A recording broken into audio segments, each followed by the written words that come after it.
Hey everybody! If you've seen my Hunger Games video, you'll know that I've been working on terraforming.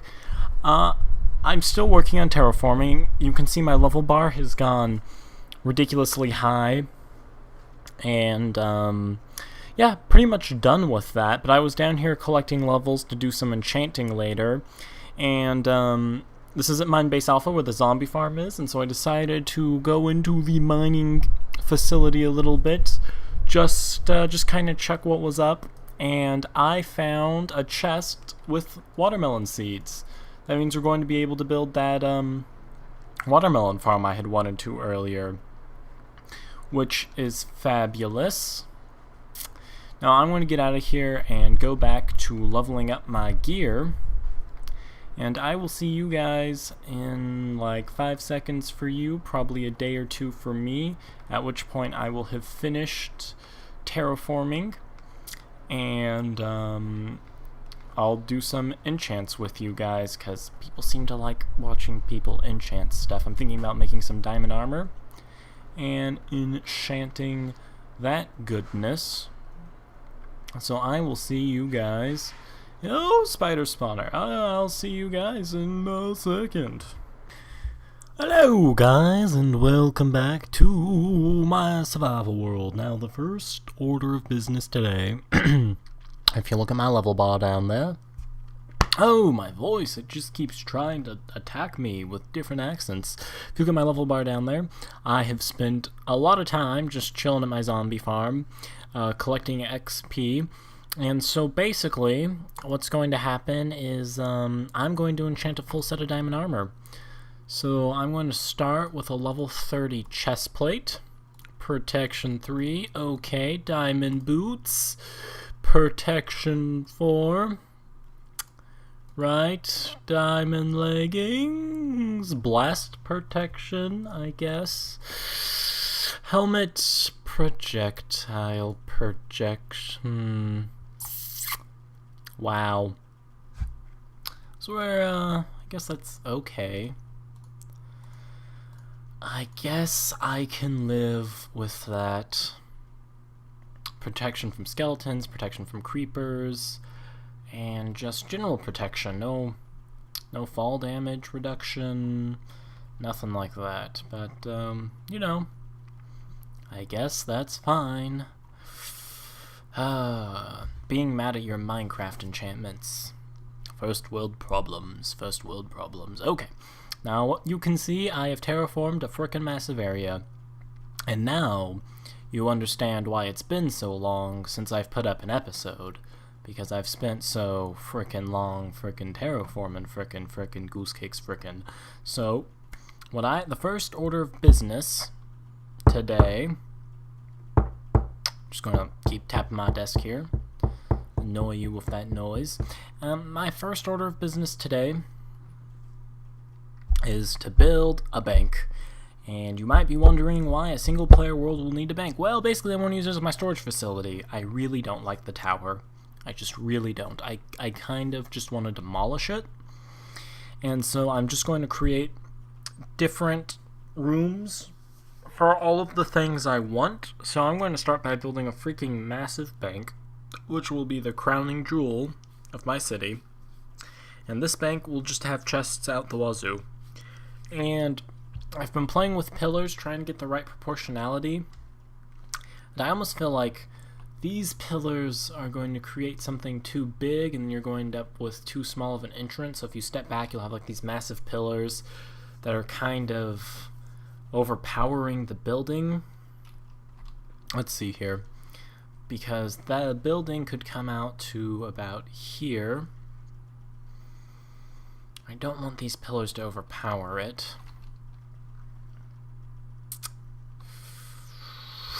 And plus, if I make the pillars massive, the rest of the building is going to have to be massive. So I think what I'm going to do instead of a 3x3 pillar is a 2x2 pillar, which should be much easier to build something for without it looking disproportional and just generally hideous. Hideous. Of course, I don't consider myself the best the best builder in the land. But I'm definitely not the worst. Just going to say that. I've seen some of people's stuff, and some of people's stuff makes me want to cry. Anyway, so there's that, and I want 1, 2, 3, 4, 5, 6, 7, 8. That should actually be there. Nope, nope. And there we go. Okay. Saving my diamond picks for mining projects. Starting to get conservative about that. However, look at me. I'm all fancy. Fancy man. So if I can step back and envision it, that should... the pillars need to be farther apart.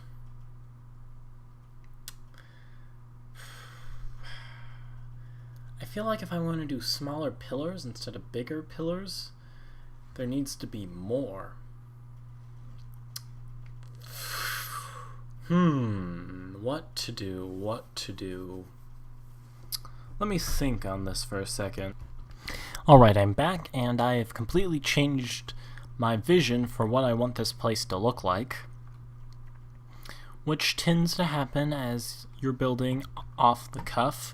I'm not going to have the pillars up front, but, you know, it'll make sense once the building starts going up.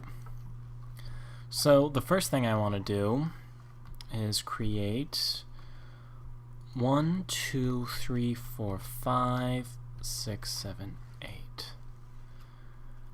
And then I want to take this back. 1, 2, 3, 4, so that's 5. So basically what I want to do is there's going to be a small part jutting out up front, and then that is going to open up to a larger area. Oopsies. And that will open up to an even larger area, so it's like small rectangle, slightly bigger rectangle, biggest rectangle, and then this is going to be like, the smaller part is going to be like a balcony up top that there'll be little pillars on. It'll make sense as I build it. This is 1, 2, 3, 4, 5. 1, 2, 3, 4, 5. 1, 2, 3, 4, 5. 1, 2, 3, 4, 5. Okay, good. So then I want to take this back 3. As for the numbers I'm choosing them based off what is called the golden ratio. I'm not sure if you guys have ever heard of that. Basically, the golden ratio is, there's a formula that gives out natural occurring numbers, 1, 2, 3, 4, and naturally occurring, I don't mean like you find it in the land. They're just numbers that, for whatever reason, proportionally look right. It's kind of what the Renaissance artists used to proportion various things, and I cannot believe I'm going to have to do more terraforming. Okay, come on. Yeah, that should be fine. That should give me enough space to come back. And so there's this crazy formula for trying to find what exactly a... You know, I want to bring a bed out here. I'm going to make a bed, and I'm going to bring it out here to make it really easy to sleep at night. So like I was saying, there's this whole formula on how someone finds what exactly looks good, and it's really complex, and in reality you could put any number in the world into it, and you might not get an even number. But actually the easiest way to find what are called golden numbers, or golden ratios, is to... Wait, where did all my food go? I have to go to the beef farm and get some more beef. But the easiest way to find these golden numbers, as they're called, is to actually do what is called a Fibonacci sequence. And a Fibonacci sequence is you start with 1 and 1, and then you just add the previous two numbers together to get the next number in the series. So for instance, it goes 1, 1, and then 2, which is 1 plus 1. And then from 2, it goes up. I'm just going to sleep here. And then from 2, it becomes 3, because 1 plus 2 is 3. And after 3, it becomes 5, because 3 plus 2 is 5. And after that, it becomes 8. 3 plus 5 is 8. And then what? 13? 5 and 8 is 13. Yeah, that's right. And it just goes on from there. And so that works really well with Minecraft because they're all even numbers. And those numbers don't exactly work out always to what you're building, but if you're building something based rectangularly, as in the fact it's kind of made up of different squares, and you're not good at eyeing things, that's kind of why I like to use the golden ratio, because I can be absolutely terrible at guesstimating things when I'm building. Because there's some people who can just look at things and be like, yeah, that... oh. I'm choking on my own words. Oh, and oh, excuse me while I go get a drink of water to fix the little scratch in my throat. Okay, I'm back, got my drink, and now I can keep talking about the golden ratio. Now, like I said, it helps to, for those who aren't very good at visualizing what exactly looks good. And the way you would use the golden ratio is you choose one of the numbers in the Fibonacci sequence, or you could use the golden numbers formula, golden ratios formula. Jeez, this little throat thing has just got my talking in a tissy. So you choose any number in either the Fibonacci sequence, or you can just choose any number and use the formula, but like I said, if you use the formula, there's no guarantee you're going to get an even number. So you choose any number that way, and say you choose 5. Now, the number before 5 is 3, because remember 2 plus 3 equals 5, and the number after 5 is 8, because 3 plus 5 equals 8. And so, what you would do is you could choose any number before or after it. So you could do 5 and 3, or you could do 5 and 8. So you could build an 8 by 5 building, and when you make it 8 by 5, to choose the height, you could then choose a number before or after 8. So you could make it 5 by 8 by 5, or you could make it 5 by 8 by 13 if you wanted a 2-story building. And for whatever reason, the human mind just perceives these ratios as desirable. Like, for instance, when you see certain ratios of things, it just looks wrong. If someone built a house that was 13 long, 3 wide, and like, I don't know, 6 tall, it would look kind of weird, because you have this really long thing, but it's not really wide, and its height is kind of awkward, because, you know, just kind of, it doesn't quite have room for a second floor, but it's kind of, oh, excuse me, oh, just burped in front of my audience, how rude. I'm not even going to bother to edit that out. And so like I was saying, it's too tall to really be just one floor. And at the same time, it's not tall enough to have a second floor.